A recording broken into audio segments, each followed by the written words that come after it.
Araw ngayon ng linggo at sama-sama ang buong pamilya, lalong-lalo na masaya at masarap sa pakiramdam pag meron pang sopas na nakahanda sa hapagkainan. Tara na, magluto tayo ng masarap na chicken sopas. So, unang-una, magpainit lang ng konting mantika and then lalagyan din natin ng konting butter para masarap itong ating sopas. At pag nag-melt na itong ating butter, isunod naman natin itong bawang. Isusutay lang natin hanggat sa bumango at isunod na natin itong ating chopped onion. Sulutuin lang natin hanggat sa lumambot itong bawang at sibuyas. At pagkatapos ay ilalagay na natin itong naihimay-himay natin na chicken. So boiled chicken breast po to, isang malaking chicken breast. So igigisa lang natin ng mga about 1 minute. Timplahan ng patis ayon sa inyong panlasa. So, continue cooking lang po at saka ilalagay na din natin itong ating na-dice na carrot. At isunod na din natin itong celery leaf. So, lutuin lang natin ng mga about 2 minutes. At pagkatapos, idagdag na din natin itong na-slice na hotdog. Pag wala tayong hotdog, pwede naman ham or sausage yung ilalagay natin. Paghalu-haluin lang po at pagkatapos ay ilalagay na natin itong ating macaroni pasta. Quickly stir lang po.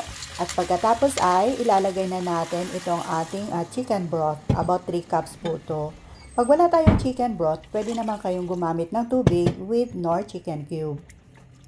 At nilagay din natin yung pinaglagaan kanina ng chicken breast. So mga about 2 cups po yun. So lutuin lang natin ng mga about 10 minutes.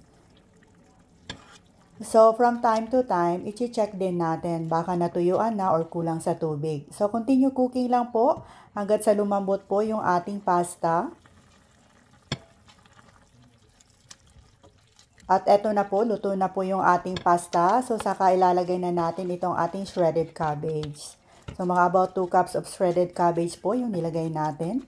So, takpan ulit at hayaang maluto ng mga about 3 to 5 minutes.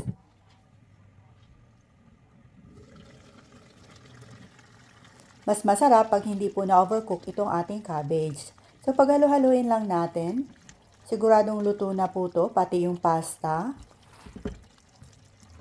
Timplahan natin ng konting white pepper.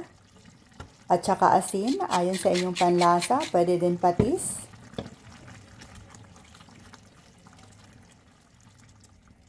At pagkatapos ay ilalagay na natin itong ating evaporated milk.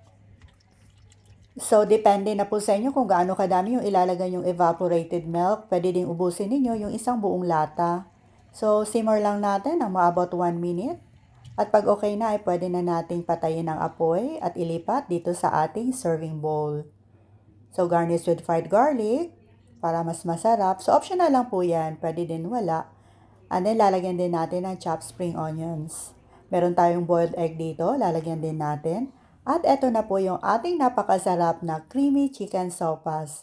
So, itry nyo na din to mga Ma'am Shay, ay talagang napakasarap po.